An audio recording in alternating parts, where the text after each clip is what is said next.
Hey everybody, I thought I would just do this very quick video here. This is pertaining to, and I'll include a link probably right on the screen here if you wanted to watch that, in case you haven't, might be something you're interested in. It's the concept art for the Butcher King. And since I've posted that video, I've, I don't know what it was about that video, but thank you guys.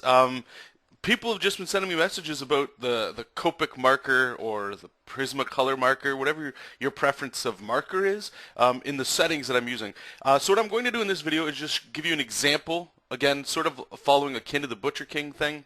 I'm just going to draw this real time so you guys can actually see it happening.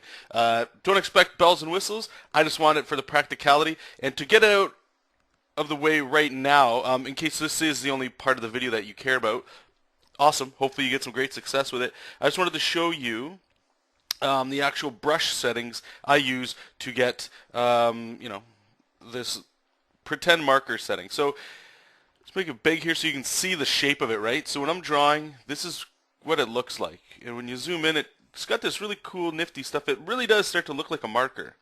You can even, the problem here, right, like you can see when you start drawing over it gets real heavy, which markers generally don't do, but for a first pass, or as you'll see, I like to use it in a very light gray. It works fine.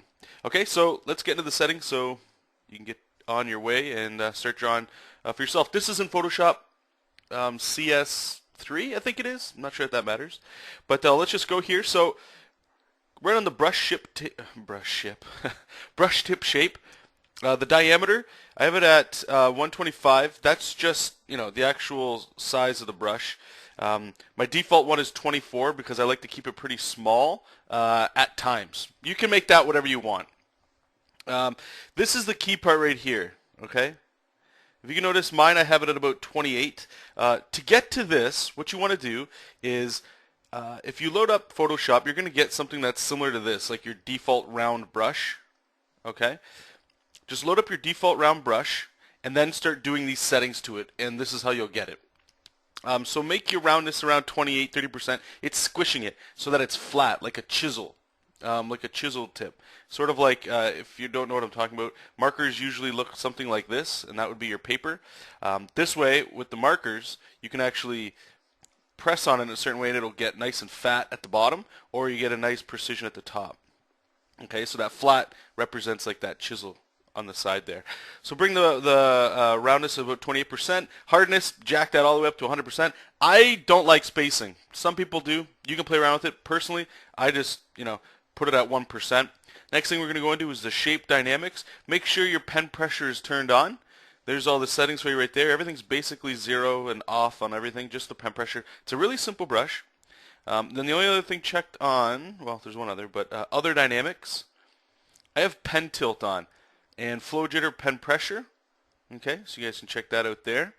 And then the next one here, let me just see what's in. I guess I have smoothing turned on.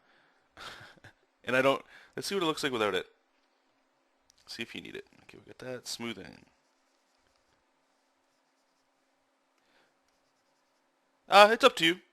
I keep it on. I don't know why. It might have been on from the default brush that I was using this from. And that's about it. So I'll just go through it one more time here. You can just pause the video, copy the settings.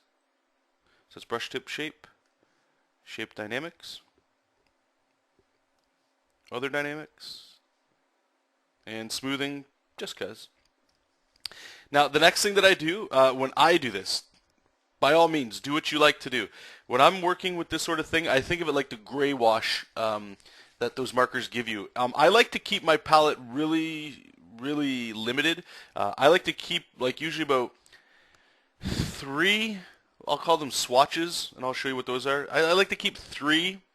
I feel like I get the most range that way, but sometimes I'll jack it up to 5. And what I'll look at is pure white would be 1, right in the middle would be 2, and then right at the bottom black would be 3. So then I would just pick in between those numbers to get up to 5.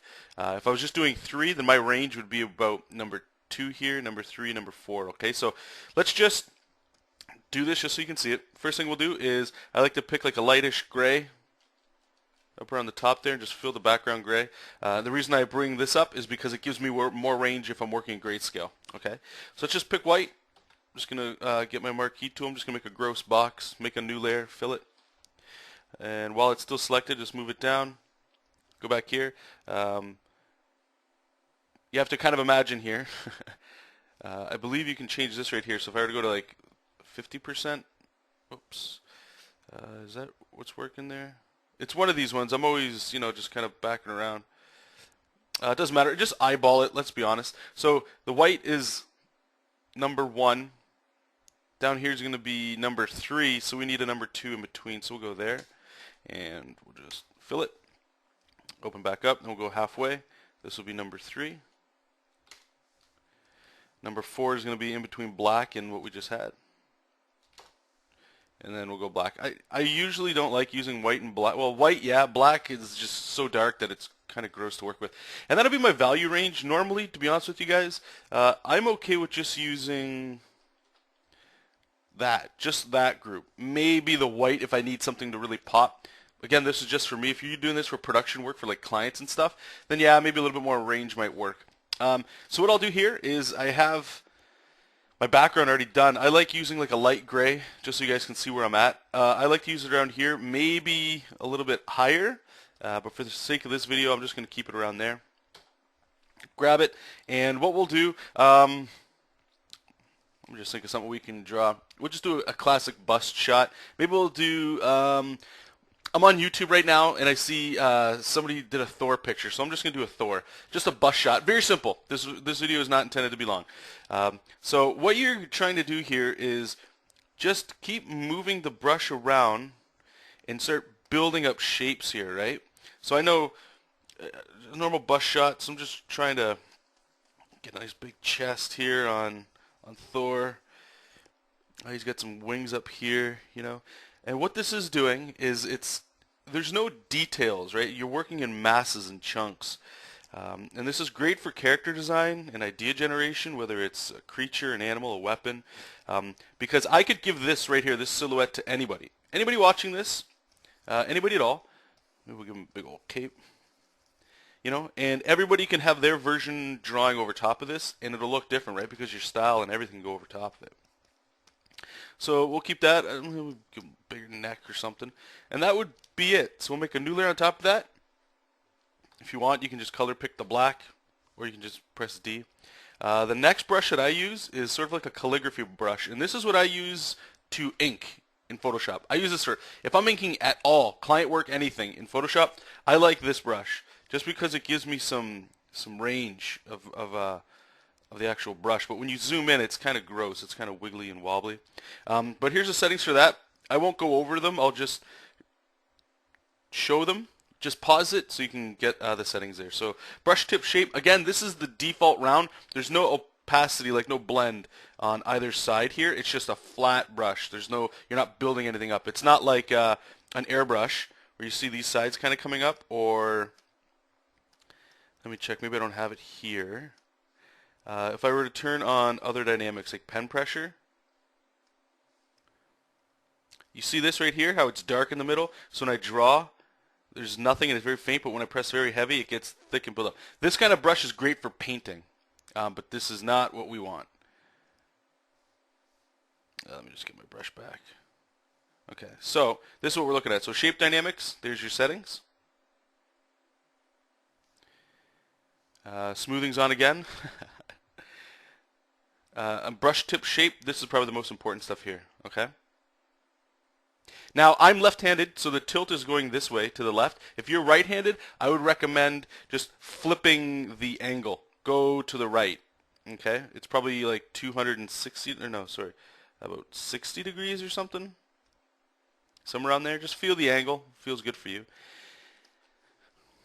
And with this step, you can see like the brush is pretty big. I'll just bring it down. I'm trying to just keep it very light. Now there's two things you could do here. You could actually go in and make a layer and build your structure over top of it. Like I would say probably closer to like how you would do a comic book. Or the other one is if you would go check out that Butcher King video, you can see how all I do is use the brush and the eraser tool and just keep building up that way. That's more of a concept way. Go check that out if you're interested in that. What I'll do for this video is I'll just keep this one as if it's a comic book, okay? So I've got a new layer, there's nothing on it, and I'm going to build my structure on top of this here. So you can still be pretty loose. what you're trying to do is find the shape inside the silhouette here. You know, and a lot of your study and stuff that you know on anatomy is going to help you out big time. So what you're also looking for too, notice how I'm saying you're looking for a lot of stuff. This sort of workflow is a lot of like finding things, and it's very creative to break out of like maybe perspective or dynamic foreshortening is very troublesome for you, but you can just start, like, look at this. This is just a massive arm. I know what it's going to look like because, you know, it's a pretty standard arm that I draw. But this one, it's kind of got some foreshortening going on. I'll show you what I'll do there. But you can also work on perspective too in here too, right? So I can just start making it. So the way I've drawn it, like, okay, so he's kind of got his collarbone going this way. So what I'm going to do is maybe we'll just make another line here. So it's kind of going to a one-point perspective like this, way off the page on the left. And, you know, I'll just toss in a few light lines. And now everything can follow that perspective, and you'll see. It'll just make the picture a little bit more dynamic. So let me just kind of gesture in where his protruding chest center line is going to be. That looks good. For me, I like Thor having like massive pecs. I'm just sort of breaking in that the egg shape of the torso, just so I sort of know where that's going. And I'll just lock in the pelvis here, so you can see again. Maybe you need to add another perspective line. That's okay. We're not really worrying about anatomy just yet. We're just plotting where things are going based on the silhouette that we have in the background. A big neck here, big massive neck here.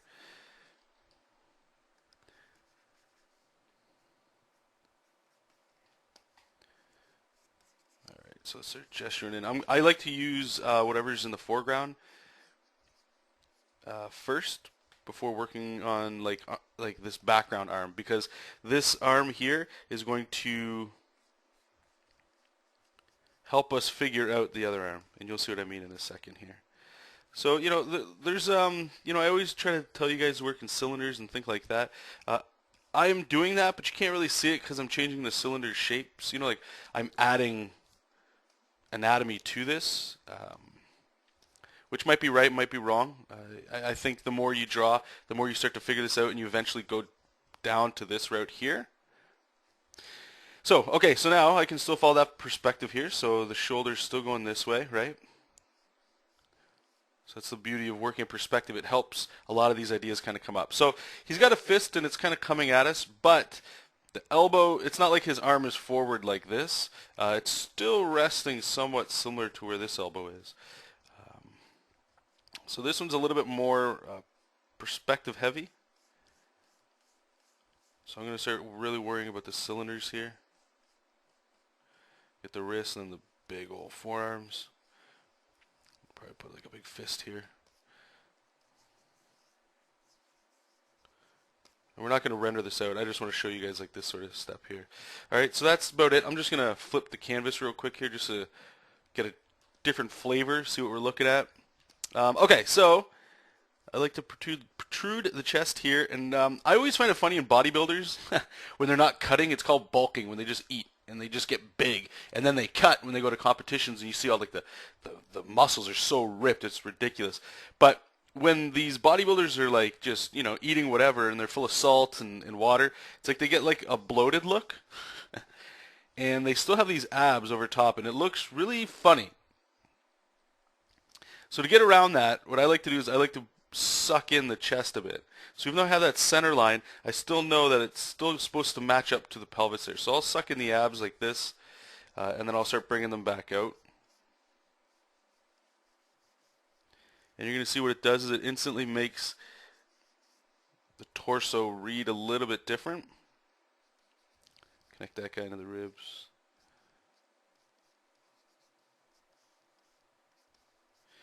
And what I find when I do this is it makes it look a little bit more dynamic. You know, like there's a little bit more going on there in the abs. That's just a style thing. Some people, they'll just go straight, knock yourself out, do what you like. Okay, so kind of got the face here. I'm just going to block in where some of the features would go. Superheroes never smile.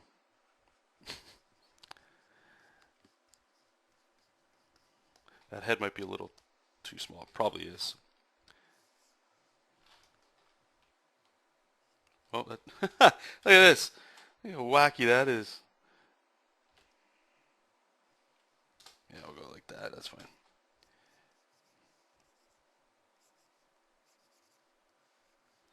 Just adjust some of these features here. Kind of getting there. All right, so now I know I've got these wings here, so I'm going to kind of gesture in the wings. All this stuff can be cleared up later. He's probably got, his flowing locks. And then you can kind of see the cape that I was going for. I'm going to add a little bit more design to it. That's okay, though. And I mean, that's it.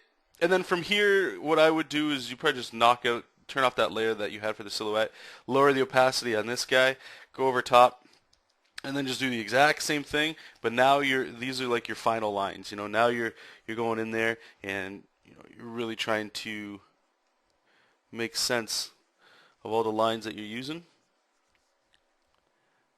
I'll just do his face here, and then we'll call it a day.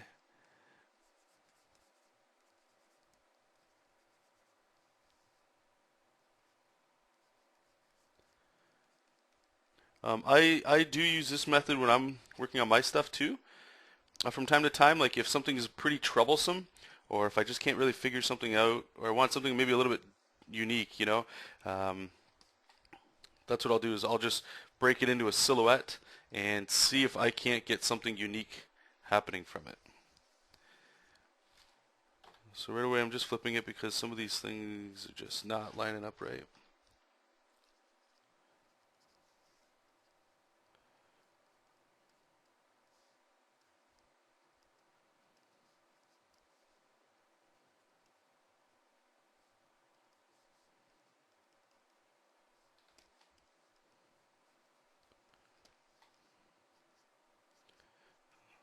Give Thor the big old chin.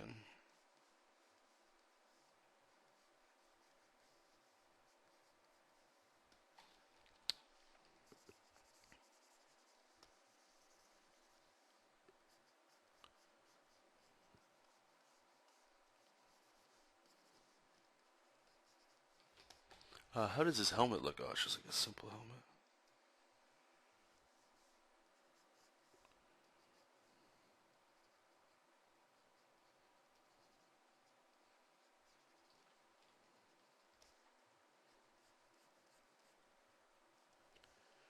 Let's just flip it again. Whoops.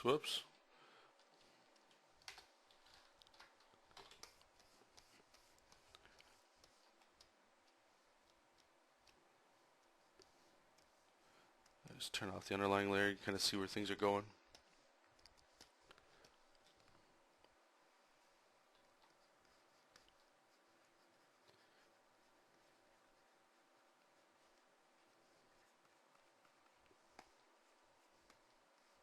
Just got like a little spike thingy up at the top here. Pretty sure that this wing on his head is not supposed to not supposed to be there. That's okay.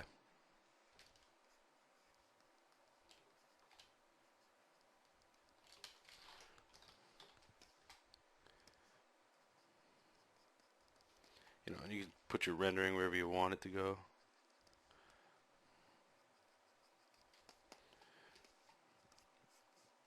Probably bring some of his hair in this way.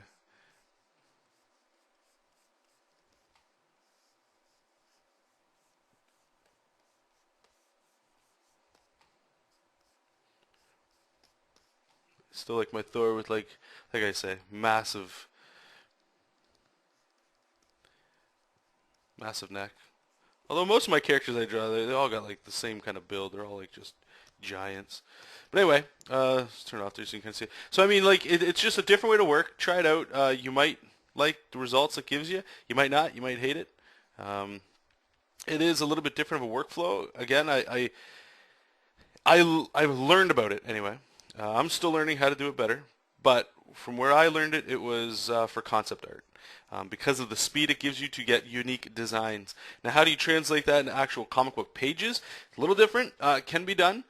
Just working in silhouettes and working basically with like negative space and trying to figure out, you know, what looks good here. If you were to draw Batman walking through a door and it's a big silhouette, you know, that black, if you can go in there, lower the opacity, and draw his anatomy in that shape, it's my belief anyway that you'll learn quite a bit from that. So you can learn shape, volume, and all that goody stuff as soon as you can there. So I'm just noodling here. I don't know what's going on. I don't like his lips. It looks too prissy.